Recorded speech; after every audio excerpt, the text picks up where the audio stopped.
말도 안 나오네요. 안녕하십니까. 자, 우리 영화 왕과 사는 남자에 나온 그 단종 역을 맡은 배우 박지훈 씨가 우리 박 변호사님하고 또 절친이라는. 예, 좋습니다. 진짜 좀 잡아주세요. 뭐라고 하시는데. 예, 박 변호사님. 예, 좋습니다. 제가 처음 시작부터 그 박지훈 씨 이걸 어떻게 얘기해야 되나 그 궁리를 하고 있다가 뾰로롱 하면서 좀 실수를 했습니다. 자, 진실 추적자 사건 반장 시작합니다. 자, 서울 강남 대치동 음마 아파트 화재 사고 당시에 신고 6분 만에 긴급 출동한 이 소방차들이 보시는 것처럼 이중 주차 차량들로 사고 현장 진입에 애를 먹고 있었다는 소식 전해드렸는데요. 이 노후 아파트가 안고 있는 고질적인 문제인 것 같습니다. 자, 이 사고로 사망한 10대 여학생 의대 진학을 꿈꾸며 5일 전에, 닷새 전에 이사한 친구였다고 합니다. 자, 경찰은 전기적인 요인에 따른 화재 가능성 살피고 있습니다. 자, 오늘 출연자 소개 올리죠. 예. 자, 김하은 아나운서, 박지훈 배우와 절친 박지훈 변호사, 박사희 한국열린사이버대 교수 손소 변호사 나오셨습니다. 안녕하세요. 안녕하세요. 예, 사진부터 달립니다. 자, 서울 5호선입니다. 초저녁부터 노약자석에 아주 그냥 대자로 퍼질러 잡니다. 일어나 빨리 하신 박창우님. 자, 지난 22일 일요일 최근 결혼한 우리 딸이 강원도 양양 목고지 공방 인근에서 결혼 반지를 잃어버렸습니다. 반지 안쪽에 윤지라고 저렇게 쓰여 있어요. 너무너무 속상해하고 있는데 꼭 좀 찾아주세요 하신 정현영님. 대전 유천동 삽니다. 어제 눈이 왔는데 출근길에 대전 엑스포 마스코트 꿈돌이 눈사람이 있어요 하신 이상구님. 저도 대전 살아요. 눈사람 아니고 눈양이 만들어봤습니다. 나 잘했쥬 하신 조은희님. 자, 지난 일요일 대구 국제마라톤 참가한 사반 가족들과 떼샷 찰칵하신 도윤진님. 예, 모두 사랑합니다. 재미는 물론 의리로 함께하는 아세사바 뉴스 시라고! 대한민국과 전 세계 동포 가족 여러분의 시선을 모아서 출발합니다.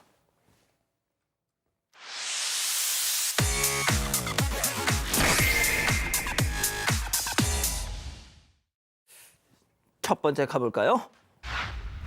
예, 셋이서 음료 하나. 자, 한 영상을 놓고요. 온라인에서 갑론을박이 한창입니다. 영상 만나보시죠. 근데 이렇게 춥게 사시네요. 그래도 나는 보일 안 켜. 옷 두껍게 입고 있으면 돼. 커피 한 잔 먹고 가자. 어머니 뭐 드실래요? 어머니 라떼 하나 사가지고 저랑 나눠 드실 거죠? 하나만 시켜, 하나. 남편하고 저하고 어머니랑 셋이 있는데 꼭 음료를 하나만 시키세요. 와. 조금만 줘. 제가 여기다 먹을게, 어머니 여기다. 이건 어디서 났어? 혹시 또 어머니랑 또 마시게 되면 또 어머니 한 잔이잖아요. 저 같은 사람이 카페 가면 1인 1음료입니다. 3잔 주문하세요 할 텐데 전원주 선생이 그렇게 하신다는데 그런가 보다 해야죠 뭐. 네, 이 영상을 본 분들 중에 이제 남다른 절약 습관 주목할 만하다라고 말씀하시는 분들이 계신데요. 최근 유튜브 채널을 통해서 며느리와 함께하는 이 전원주 씨의 일상이 공개가 됐습니다. 이 두 사람이 함께 카페를 찾았는데 익숙한 듯이 한 잔만 음료를 주문하는 모습이 담겼어요. 가방에서 종이컵을 꺼내서 그 한 잔을 나눠 마시는 모습도 담겼는데요. 이 며느리는 남편과 저 어머니 셋이서 카페에 가면 꼭 음료를 하나만 시킨다라고 하면서 두 잔을 시키자고 해도 하나만 주문하라고 하신다. 아끼는 게 몸에 배어 있다. 이렇게 설명을 덧붙였습니다. 이 전원주 씨 과거 검소한 생활로 청와대에서 절약상, 저축상을 받기도 했었고요. 또 집 도시가스 요금이 1,370원이라고 밝히면서 보일러를 틀지 않고 두껍게 입으면 된다고 얘기를 하기도 했었는데요. 생활 습관이 이 정도는 돼야 이 청와대 상을 받을 수 있나 봅니다. 근데 사실 요즘 전원주 선생이 하이닉스 여신으로 뜨지 않습니까? 주가 100만 원을 찍은 하이닉스, 그걸 무려 주당 2만 원대에 매수했던 레전드 투자자. 근데 이 정도면 이제 좀 편히 누리실 때도 된 것 같은데. 그렇죠. 수익률이 600% 이상이라고 하고 지금 재산 상황이 대략입니다. 주식만 약 30억. 현금도 꽤 많다고, 금도 꽤 많다고 합니다. 그럼에도 불구하고 저도 같이 방송을 해서 잘 아는데 정말로 아끼고 그렇습니다. 아마 이거는 평생의 습관 아닌가 생각이 들거든요.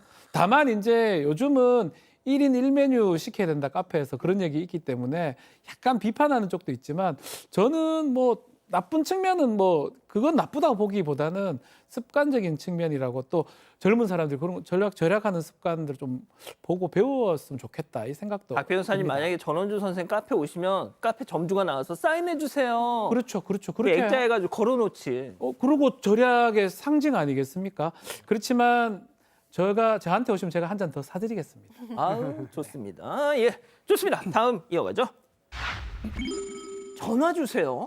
자, 설 연휴 동안 걸려온 의문의 괴 전화들. 이유는 바로 이것 때문이었다는 것. 충격적인 영상 만나보시죠. 왜 그래? 여기 전화해 주세요.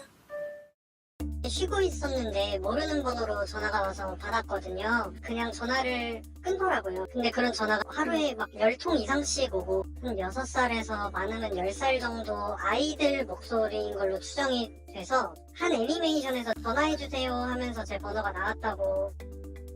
죄송해요. 모르고 다른 전화번호를 눌러버렸어요. 죄송합니다. 보고 전화했어요? 네. 알겠습니다. 감사해요. 네, 하셨어요. 알죠. 아이고. 아니 이게 무슨 상황이에요 이거? 아니 제보자 지난 설 연휴 기간에 모르는 번호로 여러 번 반복적으로 전화를 받았습니다. 전화를 받았더니 잘못 걸었다라고 하거나 아니면 아무 말 없이 끊는 거예요. 근데 계속 이런 게 이어지니까 좀 이상했어요. 근데 더 이상했던 건 목소리가 대부분 뭐 초등학생이나 유치원생 정도의 어린아이들 목소리였던 거예요. 알고 보니까 요즘 여러 OTT 채널에서 방송 중인 웹툰 기반의 국내 인기 애니메이션 속 한 장면에 제보자의 전화번호가 노출이 됐던 거였습니다. 길을 잃은 아이가 집 초인종을 누른 뒤 여기로 전화해달라라고 말하면서 미아방지 목걸이에 적힌 전화번호가 비춰지는 장면인데요. 이 전화번호가 바로 제보자의 실제 전화번호였던 겁니다. 이 제보자에 따르면 이 번호가 약 5년 전 통신사 이벤트에 당첨돼서 받은 좀 특수한 전화번호라고 해요. 같은 숫자 4개가 연달아 있는데 이런 번호가 굉장히 드물잖아요. 그래서 더 이 애니메이션에 사용이 되지 않았나 싶습니다. 세상에 저 같았으면 이놈들아 하면서 확 막 뭐라고 했을 것 같은데 성격 너무 좋으시다. 네, 그래도 또 막 유치원 아이들이고, 네, 어떻게 아셨어요? 막 이러니까 거기에 화를 내기가 뭐 저라도 좀 어려웠을 것 같기는 합니다. 곧바로 제작사와 OTT 측에 연락을 해서 수정을 요청을 했고요. 그래서 형식적인 사과 메일은 받으셨다고 합니다. 그리고 그 내용도 수정이 되었대요. 그런데 이제 문제는 이분께서 영업직이셔서 앞으로도 모르는 전화번호와 전화할 일이 많은데 혹시 계속해서 이런 식으로 방해가 되지 않을까 하는 걱정이 좀 든다고 하셨습니다. 제가 이것만 말씀드리겠습니다. 010에 뒤에 4자리 0000이세요. 너무 좋다. 그러니까요. 좋습니다. 다음 이어가죠. 아무데나 투척입니다. 첫 번째 제보 영상 만나보시죠. 자, 매장 밖으로 나온 손님. 아저씨, 나 코 휴지. 빨리. 휴지 건네자. 하고 어떻게 할까요? 꼬깃꼬깃 접어서 바닥에 네가 치워. 아니 이게 사람입니까? 야, 여기가 충남 천안인데요. 치킨집을 운영하는 제보자 가게입니다. 저런 행동을 하는 거는 대부분 술에 취했을 가능성이 높습니다. 아마 12시 밤에 휴지를 달라고 해서 제보자가 휴지를 건넸는데요. 급하게 줬더니. 아주 급하게 줬는데 그걸 받자마자 칵칵 풀어버리고 더 황당한 거는 밖에 던져버리고 가는 모습입니다.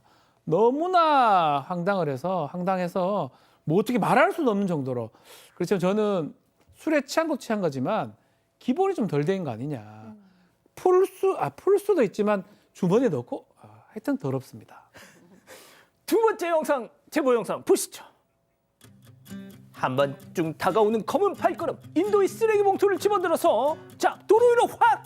때마침 슝! 차가 지나가면서 밟자 순식간에 아수라장. 자, 저거 던진 사람 누굴까요? 야, 수호야, 너 진짜 힘 좋다. 하면서 지들끼리 막 가죠.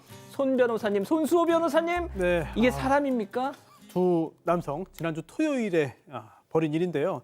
대구에서 고깃집을 운영하는 제보자가 보내주신 영상입니다. 좀 전에 보신 것처럼 길을 지나가다가 쓰레기 봉투를 던진 건데요. 가게에서 매장에서 일을 하던 이 제보자가 펑 소리를 듣고 밖에 나왔습니다. 그랬더니 자동차가 밟고 지나간 거죠. 그래서 지금 화면에 나오는 것처럼 쓰레기가 다 흩어지고 도로를 덮었습니다. 지금 영상은 그 후에 찾아본 거예요. 그랬더니 술 취한 두 젊은 남성이 이런 일을 했는데요. 경찰에 신고를 했습니다. 그리고 1시간쯤 뒤에 구청 직원이 나와서 도로를 정리했는데 여러 사람이 다 이제 피곤하게 일을 다 한 거죠. 아이고. 하지 않아도 되는 일들을 하게 만든 겁니다. 그런데 이 제보자는 정말 큰 사고 날 수 있었다라고 말을 합니다. 왜냐하면 저 안에 유리 조각이 있었고요. 아하. 또 플라스틱 깨진 것도 있어가지고 자칫하면 차량도 손상이 되고 또 그로 인한 사고도 발생할 수 있었다. 그러니까요. 이런 일 하면 절대로 안 된다라는 취지로 저희에게 제보해 주셨습니다. 그렇군요. 좋습니다. 자, 마지막 사연으로 가보죠. 착하기만 하면 돼. 자, 집단 지성의 판단을 받아보고 싶으시다면서 제보해 주신 사연 함께 들어보시죠. 안녕하세요. 저는 결혼 5년 차 30대 후반 여성입니다. 남편과는 만난 지 6개월 만에 결혼했고 아직 아이는 없지만 지금까지 한 번도 싸운 적 없이 알콩달콩 지내는 인꼬 부부예요. 행복한 결혼 생활 중 단 하나의 고민이 있다면 바로 시어머니인데요. 결혼 초부터 가족들이 다 같이 있는 자리에서 자꾸만 제 외모를 비하하는 듯한 발언을 하셨습니다. 하루는 시댁에서 시부모님과 아가씨네 식구들 다 같이 모여서 식사를 하고 있었는데요. 아유, 이렇게 식구가 느니까 복작복작 참 좋다. 근데 있잖아, 니네 결혼식 예전에 할 때 내 친구들이 다 우리 지은이 보러 너무 헌칠하고 잘생긴 미남이라고 그렇게 막 칭찬을 했단다. 이 지훈 씨가 한 외모 하긴 하죠, 어머니. 그래, 근데 그 친구들이 이러는 거야. 야, 네 아들이 너무 아깝다. 막 이렇게 얘기를 하는 거야. 내가 이렇게 얘기했어. 야, 우리 며느리가 진짜 아까워. 잘했지? 네? 감사하다고 해야 돼. 감사해요, 어머니.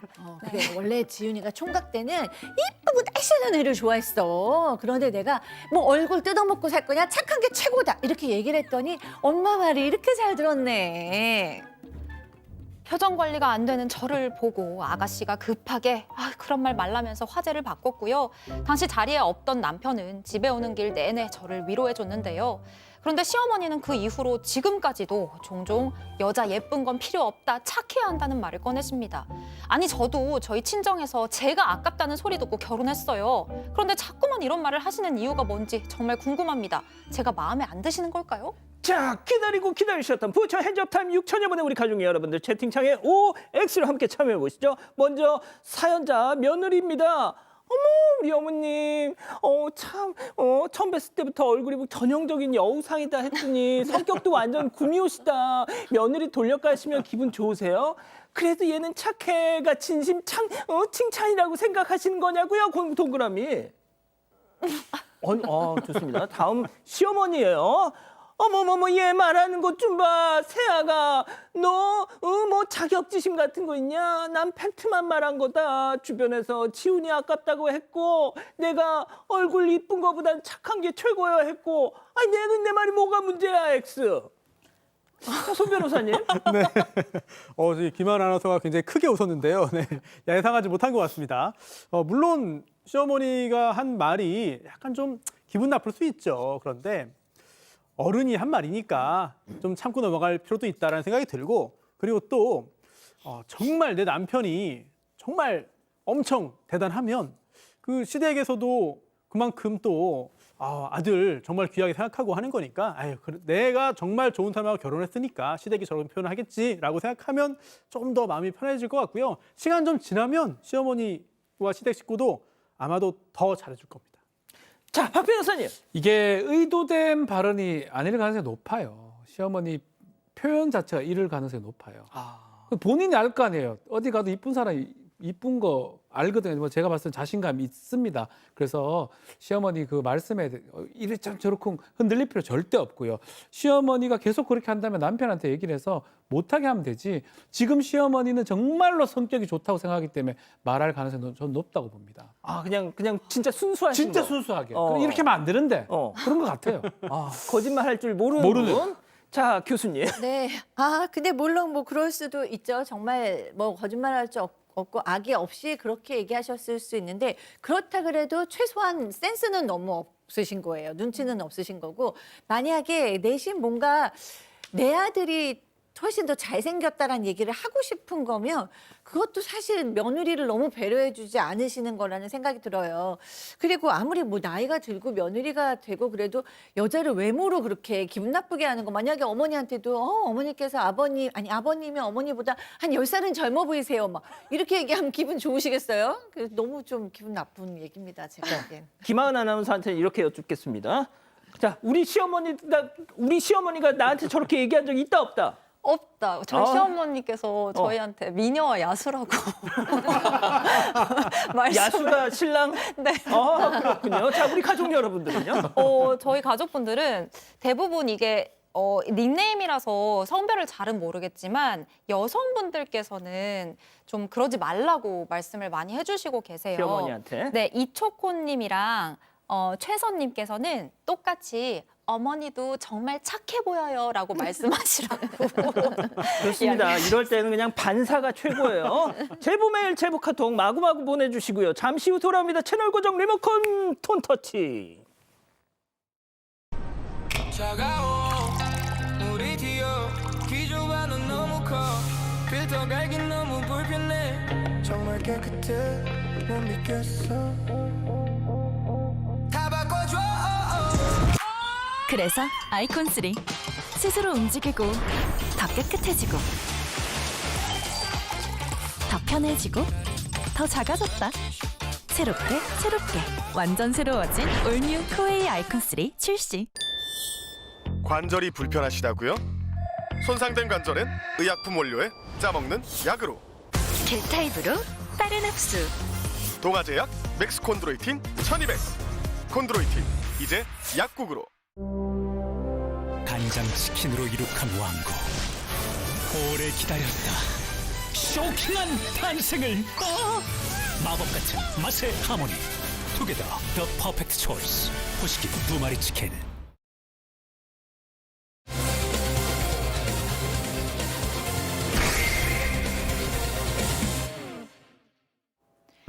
한 남성이 두리번거리며 주변을 살핍니다. 그러더니 인도 위에 세워진 오토바이를 슬쩍 만져보는데요.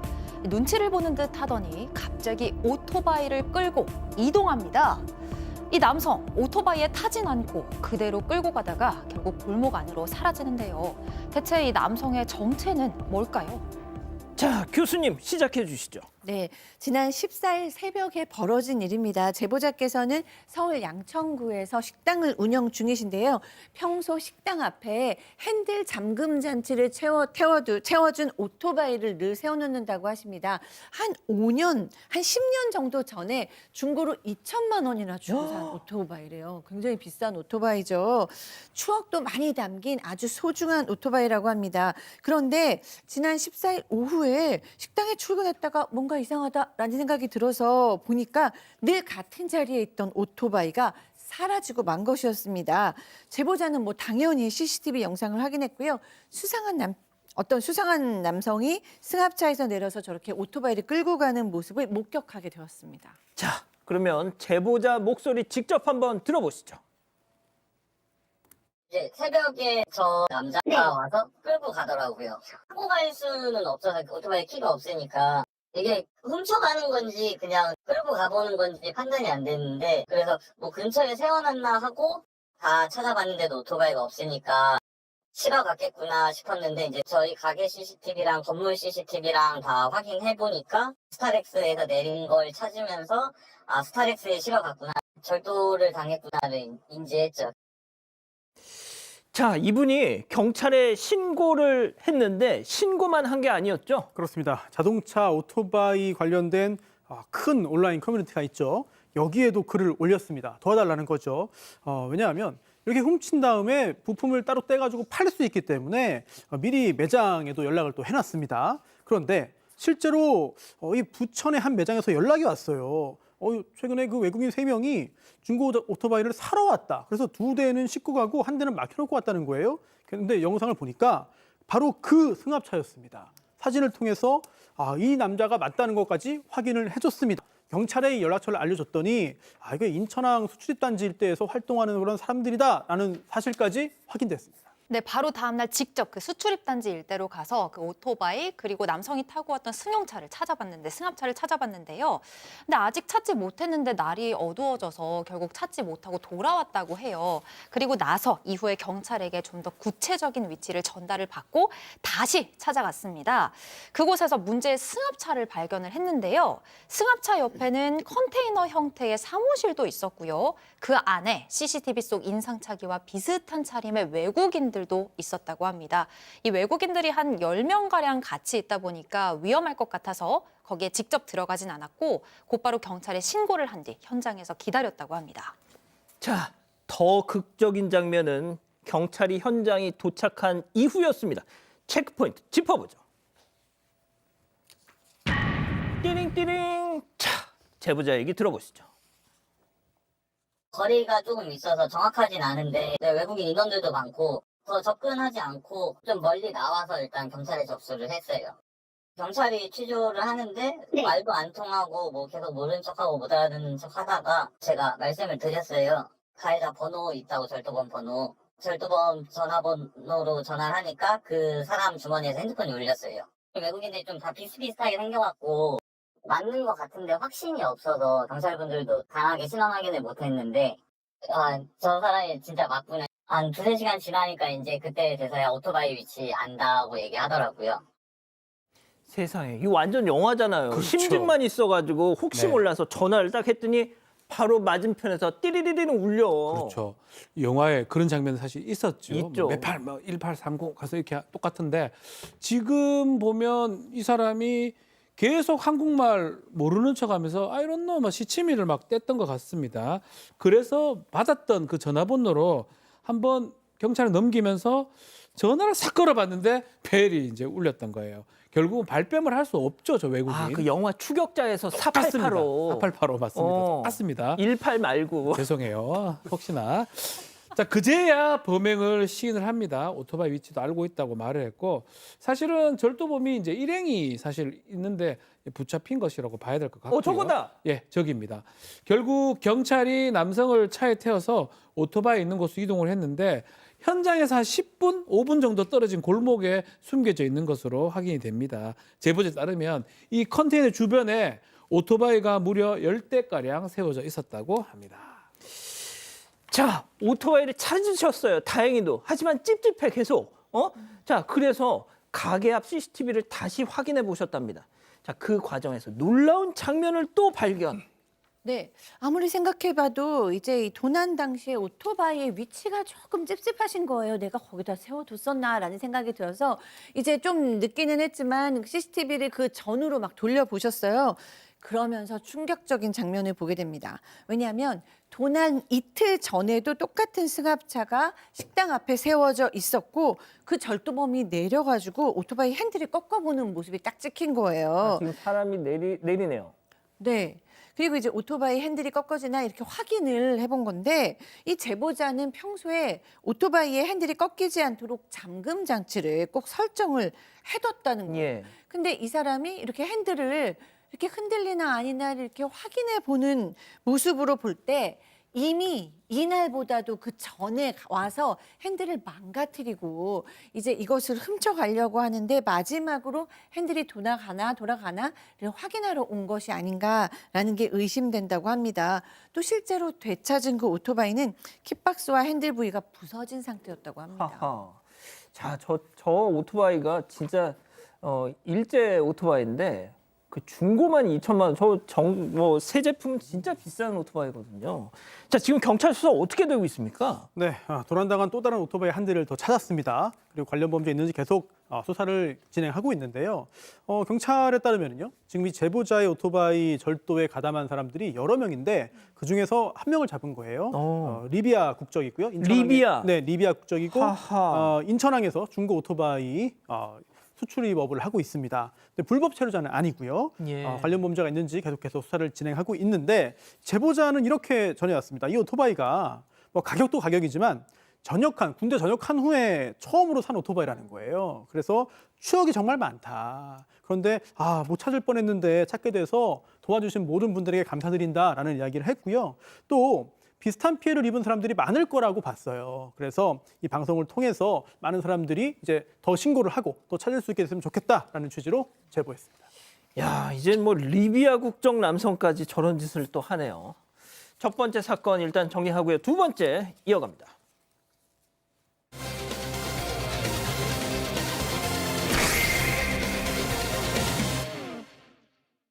남편이 패러글라이딩 사고로 억울하게 사망했다는 제보가 들어왔습니다. 업체 대표는 검찰에 송치됐는데 업체에선 사고 당시 남편이 탔던 기체가 아닌 다른 기체를 증거로 제출했습니다. 사건의 내막을 짚어봅니다. 자, 6년 전 남편이 패러글라이딩 사고로 돌아가셨는데 지금까지 너무나 억울한 시간을 보냈다는 아내분의 제보입니다. 또 고인이 된 남편의 얼굴도 공개하는데 또 이렇게 동의를 해주셨는데요. 자, 정말 생전에 남편과 사이가 정말 너무너무 금슬이 좋았다고 말이죠. 네, 주변에서 상위 1% 부부다라고 할 정도로 이 일남 일녀를 두고 있는 이 제보자와 남편 사이가 정말 좋았습니다. 이 남편이 8살 연상이었지만 친구처럼 어딜 가나 손을 붙잡고 다니면서 잘 지냈고요. 또 남편이 무슨 일이든지 아내인 제보자의 의견을 많이 따라주고 참 자상했다고 해요. 지금 그 동의를 얻고 공개된 사진이에요. 저 사진 속에 계신 분이 남편분이신데요. 어떻게 이런 사람이 내 남편이 됐나 할 정도로 제보자도 남편을 참 좋아하고 감사히 여겼다고 합니다. 그런데 이 남편이 패러글라이딩을 해보고 싶다는 얘기를 가끔 했었다고 해요. 그럴 때마다 제보자는 위험해 보이니까 절대 안 된다고 결사 반대를 했고요. 이 남편도 안 하기로 약속을 했는데요. 2020년 11월 초였습니다. 이 남편이 친한 후배가 패러글라이딩 교육을 받고 있다는 얘기를 듣고 아내 모르게 결제를 한 거예요. 그 교육 과정에 대해서. 그 이후에 이제 아내한테 교육만 끝나면 다시는 더 이상 안 하겠다 약속을 하고 이제 패러글라이딩을 배웠다고 해요. 그리고 나서 한 달 뒤 12월 6일이었습니다. 남편이 단독 비행을 한다면서 일찍 집을 나섰습니다. 예, 뭐 사망 사고가 난 겁니다. 그 사고 당시 이 남편분과 함께 있었던 후배 얘기 먼저 들어보시죠. 비행은 진짜 부드럽게 잘 내려왔거든요. 근데 이제 그 해가 뜨니까 바람이 불어가지고 두 번째는 좀 많이 겁을 먹었어요. 회장님이 세 번째를 먼저 타기로 해가지고 바람이 좀 많이 부니까 무전기로 밑에 강사한테 비행해도 되겠냐, 뭐 이상 없을 것 같다, 뭐 이래가지고 이제 내려가게 됐죠. 골로라는 쪽에서 부르니까 그 옆으로 섰을 때 이게 날개가 옆으로 접힌 것 같아요. 강사가 뒤에 태우고 그 두 번을 형님이 착륙을 했으면 그 사고가 안 나지 않았을까, 이런 좀 아쉬움이 많이 생겼어요. 자, 오전 비행 때는 문제가 없었는데 오후에 한 번 더 추가 비행을 하려다 갑자기 강풍이 불어서. 그렇습니다. 이 제보자의 남편과 그리고 후배가 원래 이 업체와 계약한 거는 이런 내용입니다. 텐덤 비행이라고 하는데 전문가와 함께 타는 거죠. 이거를 3번 하고요. 그 후에 단독 비행을 7번 하는 그런 내용이었습니다. 또 이론 교육도 4시간 받는 게 담겨 있었는데 근데 그거는 이제 하지 않았고요. 후배에 따르면은요. 처음에 이 전문가와 한 번 함께 탄 후에 그다음에 또 전문가와 함께 타러 갔더니 사람이 너무 많다, 손님 많다 이러면서 구경만 하다가 돌아왔고 그다음에 이제 남은 게 2번이잖아요. 여기에 대해서는 얘기가 없었다는 거예요. 곧바로 지상교육으로 넘어갔다고 하는데 그러다가 이제는 한번 해봐도 되겠다. 그렇게 해서 그날 비행에 나섰다고 하는데요. 조금 전 이 후배의 이야기처럼 해 뜨기 전에는 괜찮았지만 오전 11시쯤 돼서 바람이 굉장히 심해져서 좀 무서운 정도라고 했습니다. 하지만 오후 1시쯤 되면서 좀 괜찮아졌는데 그래서 남편이 먼저 비행에 나섰었죠. 그런데 이륙한 지 10분 정도 지난 후에 오른쪽 날개가 접히면서 강둔치에 있는 자갈밭으로 추락을 했고요. 헬기로 원주로 급히 이송했지만 안타깝게도 세상을 떠났습니다. 예, 지금 사고 영상이 나가고 있습니다. 교수님, 네. 아내분께서는 사고 당일날 정말 이게 어떻게 보면 참 이 느낌이라는 게 있나 봐요. 정말 촉이라는 게 그냥 그날 그렇게 유독 좀 마음이 안 좋으셨다고요. 네, 당연히 걱정도 되셨을 텐데요. 걱정이 되면서 또 기분도 너무 안 좋았다고 합니다. 그래서 아침 일찍 가겠다고 해서 밥을 차려줬는데 너무 마음이 안 좋고 불안해서 도저히 집에 있을 수가 없어서 친구와 함께 산에 가서 시간을 보내고 있었어요. 그런데 그때 아들한테 전화가 와서 아빠가 다쳤다라는 얘기를 들었습니다. 아유, 팔이나 다리가 결국 부러졌나 보다라고 생각을 했는데 이제 병원에 가서 보니까 정말 심각했고 이제 사망했다는 얘기를 들은 거예요. 정말 하늘이 무너지고 땅이 꺼진다는 게 이런 거구나라는 것을 느꼈고 너무 마음이 힘들어서 정말 살 수가 없는 기분이셨다고 합니다. 그런데도 이 업체 측에서는 단 한 번도 사과를 한 적이 없었고요. 유족들이 찾아가니까 보험 증서를 보여주면서 아니 업체 보험으로 해결을 해주겠다. 그게 아니면 강사 보험으로라도 해결을 주겠다라고 얘기를 했지만 결국 아무것도 되지 않았다고 합니다. 박 변호사님, 네. 그런데 같이 갔던 그 후배 주장에 따르면 해당 업체에서 이론 교육도 없었고 또 전문가와 함께 탑승한 비행도 중간에 생략하고 뭐 또 오후에 바람도 많이 불었다고 그러잖아요. 뭔가 과실이 있어 보이죠. 그래서 민형사상 책임을 묻는데 첫 번째 업체 대표 통해서 업무상 과실치사 아니냐 형사고소를 했습니다. 교육 같은 것도 제대로 안 시켰는 게 아니냐라고 했는데 결국은 그 주장은 이 후배하고 이 두 사람의 주장밖에 없는 거고 교육은 제대로 됐지만 자연재해에 의해서 사망 사건이 일어난 것이다라고 해서 무혐의가 됐고요. 이의 신청했는데도 불구하고 불송치 무혐의로 결정이 났습니다. 그럼 민사로라도 해야 민사 가능하죠. 예. 민사 같은 경우는 보험회사한테 손해배상을 해달라 잘못했는 거 아니냐 하니까 돌풍을 예측하기는 어렵다. 이것도 자연재해이기 때문에 이것도 받아들이기 어렵다고 했고요. 보험사가 안 되면 그냥 업체한테 또 손해배상 청구 가능합니다. 불법행위 손해배상 예. 청구. 손해배상 청구를 했는데 1심에서 마찬가지로 자연재해 같은 거기 때문에 책임이 없다라고 했는데 이제 사실 돈이 많이 들지 않습니까? 아이고. 나중에 길바닥에 나 앉아도 항소해야 되겠다 싶어서 2심 제기를 한 상황이고요. 지금까지 항소가 진행됐다고 합니다. 자, 들으신 것처럼 형사는 형사고소 불송치. 자, 민사 패소. 자, 이 아내분의 집념으로 항소심까지 가게 됐고 또 패러글라이딩에 대해서 열심히 진짜 혼자 막 자료를 찾아봐서 독학을 한 끝에 뭔가를 발견해 내셨습니다. 체크포인트 짚어보죠. 서로 다르다. 자, 무슨 얘기일까요? 제보자 얘기 들어보시죠. 오빠가 사망하기 1시간 전에 우리 가족 카톡에 그 동영상을 보낸 게 있었는데 패러글라이딩이 펼쳐지면 타고 가는 거를 봤는데 그때는 뭐 아무 생각 없이 그냥 본 거죠. 패러글라이딩에 대해서 어떻게 하면 알 수 있을까 막 그러다가 항공사고조사위원회에서 조사한 거를 22년도 8월 달에 배포가 됐다는 거를 저는 이제 겨울쯤에 알게 된 거예요. 아빠가 탔던 패러글라이딩이랑 항공조사위원회하고 경찰관이 조사한 패러글라이딩이 서로 틀리다는 거를 정확하게 제가 인지하게 되는 시기가 있었어요. 그게 불과 작년 여름이에요. 아니 이게 무슨 소리예요 이거? 그러니까 남편이 사고 당시 조종했던 그 기체랑 해당 업체에서 조사 시에 제출했던 그 기체랑 날개가 달랐다는 말씀을 하고 계신 건데요. 제보자 남편이 추락하기 1시간 전에 보내준 동영상을 여러 번 많이 봤기 때문에 패러글라이딩 날개 부분이 어떻게 생겼는지 잘 알고 있었다고 해요. 경찰 수사가 진행되고 재판이 진행되면서 패러글라이딩에 관련된 책도 사서 공부하고 또 여러 자료들을 찾아봤는데요. 그러다가 2022년에 국토부 항공철도 사고조사위원회에서 작성한 이 사고조사보고서, 남편의 사고조사보고서를 확인을 하게 됐습니다. 그런데 이 조사보고서에 나온 기체 날개 사진이 제보자가 아는 것과는 이전에 그 남편이 보내줬던 영상 속 날개와는 좀 다른 모양이었다고 해요. 그래서 이상하다고 생각을 하기는 했었는데 그때만 해도 경찰과 국토부 조사 결과가 설마 잘못됐겠어? 이런 믿음 때문에 이걸 문제 삼을 생각은 하지 못했다고 합니다. 자, 그러다가 업체 대표에 대한 민사소송 항소심이 마지막이다라는 생각으로 전문가를 찾아가게 되는데요. 그때 이제 이 두 기체가 서로 다른 기체라는 걸 제대로 확인을 하게 된 거예요.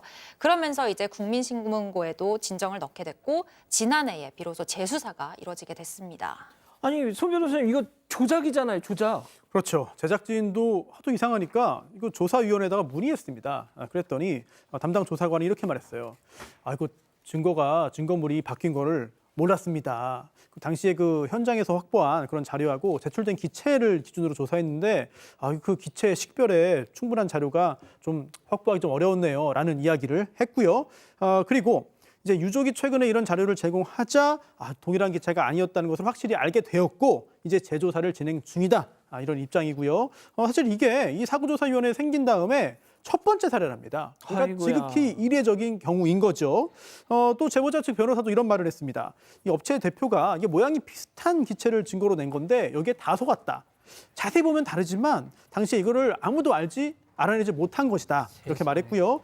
사실 이걸 이렇게 바꿔치기 하리라는 생각을 하기 어려웠다. 이런 입장도 내놨습니다. 박 변호사님. 네, 결국 재수사가 될 수밖에 없는 상황이죠. 업체가 상당히 잘못된 부분입니다. 이 대표 최근에 위계에 의한 공무집행 방해죄, 사기 미수 혐의로 검찰에 송치가 됐고요. 하하. 다만 그 업무상 과실치사 부분, 예. 이 부분 불송치가 됐는데 이 기체 자체가 폐기가 돼버렸어요. 그 고인이 조종한 기체.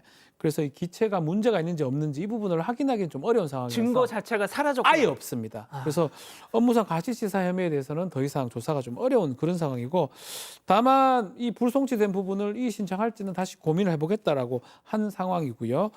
해당 업체한테 질문했습니다. 뭐 하는지, 왜 이렇게 했냐 물어보니까 수사가 진행 중이니까 요거는 정확하게 입장을 밝힐 수가 없다라고 한 상황입니다.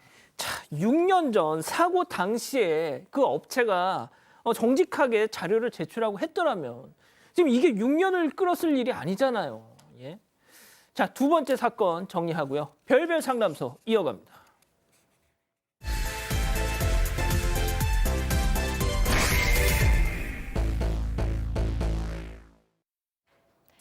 한 남녀가 집안에서 행복한 시간을 보내고 있습니다. 이 배달 음식을 시켜서 나눠 먹기도 하고 스킨십도 자연스럽게 오가는데요. 그런데 이 모습을 지켜보는 의문의 여성이 있습니다. 이 여성은 휴대전화 화면 속 두 사람을 보며 분노를 터뜨리는데요. 도대체 이 여성은 왜 남의 집안을 엿보고 있던 걸까요? 자, 오늘 사연도 정말 속 뒤집어집니다, 교수님. 네, 그렇습니다. 40대 제보자는 평범한 회사원입니다. 10년 전에 대학원생이었던 남편을 만나서 결혼을 했어요. 그때 이 제보자 명의의 아파트에서 신혼살림을 시작을 했고요. 딸을 낳아서 행복하게 살았습니다. 남편은 오랫동안 직장이 없었어요. 그런데 3년 전에 이 제보자가 지원을 해줘서 학원을 운영하기 시작했습니다. 그런데 문제는 이제 2년 전에 시작이 됐어요. 2년 전에 한 아르바이트생이 왔는데 이 아르바이트생하고 남편이 너무 자주 같이 식사도 하고 카페도 가고 운동도 하는 거예요. 그리고 그걸 또 일상을 SNS에도 너무 자주 올린 거예요. 아내가 기분이 안 좋잖아요. 예. 그래서 의심을 했습니다. 그랬더니 남편은 코드숨을 치면서 내가 바보도 아니고 진짜 바람 피는 거면 이렇게 대놓고 SNS에 올리겠어? 라고 얘기를 하는 거예요. 그냥 직원이고 동생 같아가지고 내가 잘 챙겨주는 거야 라고 해명했다고 합니다. 불안합니다. 불안하죠. 이 제보자가 직업 특성상 연말 연초에 좀 특히 바쁘고 출장이 잦아서 집을 비우는 일이 많았는데 평소에 집안일에 손도 대지 않는 그 남편이 말끔하게 집을 치워놓는 거예요.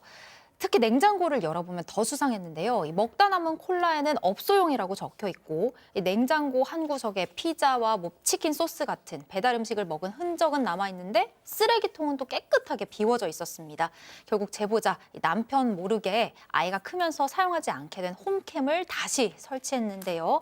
얼마 뒤에 또 출장이 잡히고 6살 딸을 일부러 친정에 맡겼습니다. 그리고 출장 첫날 밤 홈캠을 켜봤는데 남편이 한 여성과 함께 집으로 들어오는 모습이 포착됐습니다. 이 두 사람 익숙하게 배달 음식을 시켜 먹고 자연스럽게 스킨십까지 나눴습니다. 자, 그 여성 남편보다 12살 어렸던 그 학원 알바생이었습니다. 제보자 얘기 들어보시죠. 제가 너무 화가 나는 거는 만나는 와중에도 저한테 계속해서 연락을 하고 저희 아이한테 막 선물을 하고 아이 뭐 옷 사이즈가 뭐냐 이러면서 저한테 물어보고 그 여자랑 저랑 둘이 밥을 먹었는데 굳이 저를 데려다 준다고 하더니 저희 집에 굳이 들어와서 둘이 인사를 하고 나갔어요. 그냥 그러고만 이제 얼굴을 보고 나가고서 제가 보는 앞에서. 아, 진짜 뭐 대놓고 막 접근을 했네. 막 눈앞에서 왔다 갔다 하고. 맞습니다. 지금 남편 학원의 아르바이트생 상당히 나이 차이가 많이 나죠. 근데 실제로 이 제보자하고 같이 밥 먹고 내가 데려다 주겠다라면서 이 불륜 상간녀죠. 상간녀가 집까지 따라온 적도 있다고 해요. 따라와서 집에 들어와서 그다음에 물 한 잔 달라고 하면서 남편하고 뭐 눈인사 같은 걸 하면서 갔다고 합니다. 이때 아마 불륜이었고 두 사람 관계는 제보자 곧바로 학원에 가서 이 대화 요구를 하니까 상간녀가 학원 비상 계단으로 데려가서 아유 친한 오빠 사이라면서 이렇게 불륜을 부인을 했는데 또 집에 왜 가냐 화장실만 쓴 것이다 둘러대니까 확실한 증거를 제시하니까 그제서야 불륜을 인정하면서 근데 왜 날 감시하느냐 오히려 화를 냈다라고 합니다. 그 홈캠. 예, 맞습니다. 결국 제보자 이혼 소송과 상간자 위자료 청구 소송을 함께 제기를 했습니다. 이 상간녀에겐 상간 소송, 남편에게는 이혼 소송을 청구한 겁니다. 자, 그런데 얼마 뒤에 이 제보자 아내 남편한테 오히려 처지가 역전되는 일이 있었다고요? 그렇습니다. 딸이 교통사고를 당했어요. 또 입원을 했는데 이게 아이가 아빠를 찾은 겁니다. 그래서 어쩔 수 없이 남편에게 전화를 걸었는데 그런데 이 남편은요, 뭐 딸 걱정 안 하고 상간자 소송 그거 취하해라 그런 얘기만 했던 거예요. 그러면서 일하는데 더 이상 방해하지 말아라 이렇게 차갑게 얘기했는데요. 그리고 얼마 후에 이 상간녀가 오히려 전화를 걸어왔습니다. 그러면서 왜 자꾸 전화하냐 이렇게 따진 건데요. 그 후에 말다툼이 벌어졌고 그 과정에서 이 상간녀가 이 딸의 이름을 언급하면서 오빠가 그러니까 남편이 딸한테는 정이 안 간다고 하더라. 뭐 세상에. 애정이 없다더라. 뭐 이런 사실인지 아닌지 모르겠지만 이런 얘기를 했고요. 그래서 제보자는 이걸 일부러 도발하는 거다라고 생각을 해서 그럼 소송 내가 취하 안 한다. 끝까지 간다. 이렇게 계속 유지했습니다. 자, 지금부터입니다. 충격적인 일이 제보자 아내분에게 벌어집니다. 직접 얘기 들어보시죠. 지금 남편이랑 상간녀와 공동 변호사를 선임해서 상간녀가 저를 고소한 상태거든요. 대충 뭐 납치, 협박, 갈치, 뭐 폭행, 감금 뭐 이런 게 다 있더라고요. 폭력도 없었는데 뭐 자기는 맞았다고 하면서 진단서를 뗐다고 하더라고요. 저도 이제는 뭐 고소장 나오고 나서 이제 확인해보고 법적으로 다 처리할 거 하고 저는 다 알릴 거예요. 아니, 납치, 감금, 폭행 이게 뭔 소리예요?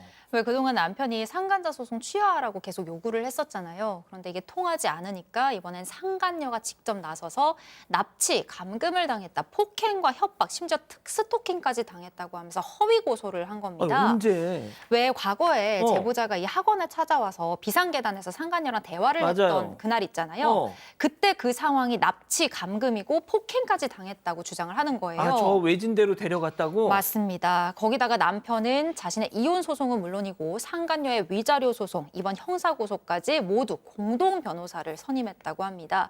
다만 제보자가 상간녀랑 그때 학원에서 대화하던 당시에 모든 내용을 녹음을 하고 있었기 때문에 이 녹취를 근거로 무고죄로 맞고소를 준비하고 있다고 해요.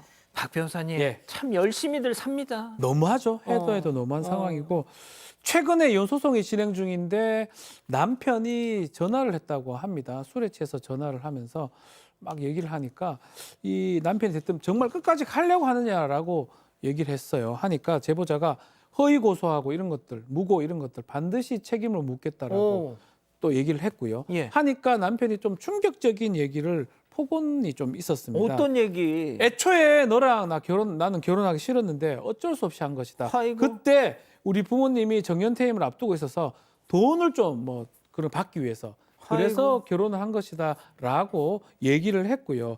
통화하는 내도록 이 제보자를 긁으면서 그래서 막 계속 잘못을 제보자한테 돌리는 그런 상황이었어요. 시어머니한테도 좀 따져야죠. 그래서 참다 못해 시어머니한테 전화를 걸어서 이제껏 있었던 일들 다 얘기를 했습니다. 근데 더 충격적인 거는 시어머니가 이 얘기를 듣고도 사과는커녕 네가 우리 아들을 꼬셨다. 어디 가서 물어보니까 우리 아들 사주에 여자복이 없다 하더라 라면서 끝까지 아들 편만 들었다고 합니다. 아유, 우리 애가 그냥 여자복이 없다더니 아니 무슨 드라마에서 나오는 게 꼭 나와요, 손 변호사님. 네, 특히나 이 사건에서는 공동 변호사 선임했다. 이 부분도 주목해야 될 것 같은데 보통 이런 일이 생기면은 관계가 오래 지속되지 못하고 금방 또 파탄에 이른 경우들이 있거든요. 그런데 지금 이 두 남녀는 함께 변호사를 선임했습니다. 아마도 이 남편이 비용을 부담했을 가능성이 높아 보이는데 이런 것들을 볼 때 이 제보자가 화가 날 수밖에 없고 그리고 강력하게 대응할 수밖에 없다. 이런 생각을 당연히 하게 됩니다. 교수님, 진짜 이런 시어머니한테 탁 했을 때 아유, 우리 아들놈 내 잘못 키운 내 잘못이다. 이런 사례가 한 번도 없어 진짜. 근데 이제 그런 시어머니한테 자랐으니까 이런 남편이 나온 거잖아요. 이 남편 10년 만에 저는 본색이 드러났다라고 생각을 해요. 맨 처음부터 거짓말도 하고 본인이 사과해야 되는 시점에서 도리어 더 화를 내고 폭언을 하고 돈 때문에 결혼했다라는 얘기를 하고 그다음에 이제 뭐 애도 안 보겠다라고 얘기하고요. 또 이런 남편이 만난 여자 어떻게 그렇게 인성이나 이런 거에서 딱 비슷한 사람을 만났는지 이 여성도 이렇게 들이대고 거짓말하고 무고 스토킹 다 거짓말만 하고 있잖아요. 저는 다행히 오늘 제보자께서 녹취를 가지고 있어서 법적으로 차분히 이제 준비를 하시면 당연히 좋은 결과는 있으실 것 같고요. 아이를 좀 잘 케어하시면서 본인의 마음도 잘 케어하시면서 상처를 좀 이겨내셔야 되지 않을까 하는 생각도 좀 듭니다. 그러니까요.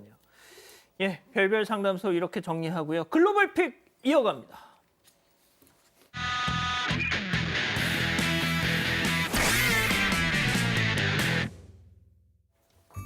자, 리모컨의 중앙 버튼 하나가 쏙 빠져 있습니다. 누가 그랬어? 앞에 있는 두 강아지를 의심하기 시작하는 주인. 리모컨을 들어보이면서 누가 한 거냐고 물으니까 왼쪽 게. 과연 그럴까요? 묵묵부답으로 일관하는데요. 주인도 이대로 넘어갈 생각은 없습니다. 신문을 계속 해보는데 예. 갈색 무늬를 가진 강아지 보세요. 어. 옆에 있던 강아지를 툭 건드립니다. 갈색 게 아니었어요. 아, 지금 찍은 거야. 강아지의 기습 고자질에 남성도 빵 터지고 마는데요. 자, 범인으로 지목된 강아지는 친구의 배신에 그대로 얼어버리고 맙니다. 야. 강아지야, 완벽 범죄는 세상에 없단다. 진짜 잔인하다. 다음 이어갑니다. 야. 한 스키장 사람들의 시선이 한 곳에 고정되어 있습니다. 그들이 바라본 것은 바로 아래로 내려오고 있는 리프트였는데요. 지금 백도 하는 거예요, 지금? 네, 근데 이 리프트 빠른 속도로 거꾸로 움직이고 있습니다. 등을 진 채 내려오는 탑승객들은 공포에 질릴 수밖에 없는 상황인데요. 도착 지점에 다다르자 서둘러 뛰어내린 뒤 급히 옆으로 몸을 피하기도 합니다. 무서워. 왜 이래? 해당 리프트 운행을 중단하고 점검과 수리에 들어간 상태라고 하는데요. 사람들이 많이 몰리는 장소인 만큼 더욱 철저한 안전관리가 이루어져야겠습니다. 좋습니다. 다음 이어갑니다. 많은 사람들이 오가는 공항 안에 장비들이 바닥에 나뒹굴고 있습니다. 심지어 한두 개가 아닙니다. 아우, 누가 그랬어? 공항을 이렇게 난장판으로 만든 범인은 바로 이 남성인데요. 남성은 셀프 체크인 기기를 마구잡이로 넘어뜨립니다. 그것만으로 영 성에 안 찼는지 차단봉을 번쩍 들어 꽝꽝 내리치기까지 합니다. 온갖 난동을 부린 후에는 아무 일도 없다는 듯 태연하게 자리를 뜹니다. 정체가 뭡니까? 네, 남성은 비행기 표를 구매하던 중 갑자기 난동을 부렸다고 하는데요. 체포되어서 조사를 받고 있다고 하니까요. 처벌은 물론 망가뜨린 장비값까지 싹 다 일시불로 받아냈으면 좋겠습니다. 예, 마지막 영상 이어갑니다. 자, 도로를 쌩쌩 달리고 있던 차량. 그 앞으로 갑자기 아이가 툭 튀어나옵니다. 운전자가 경적을 빵 누르면서 브레이크를 밟는데요. 섰어.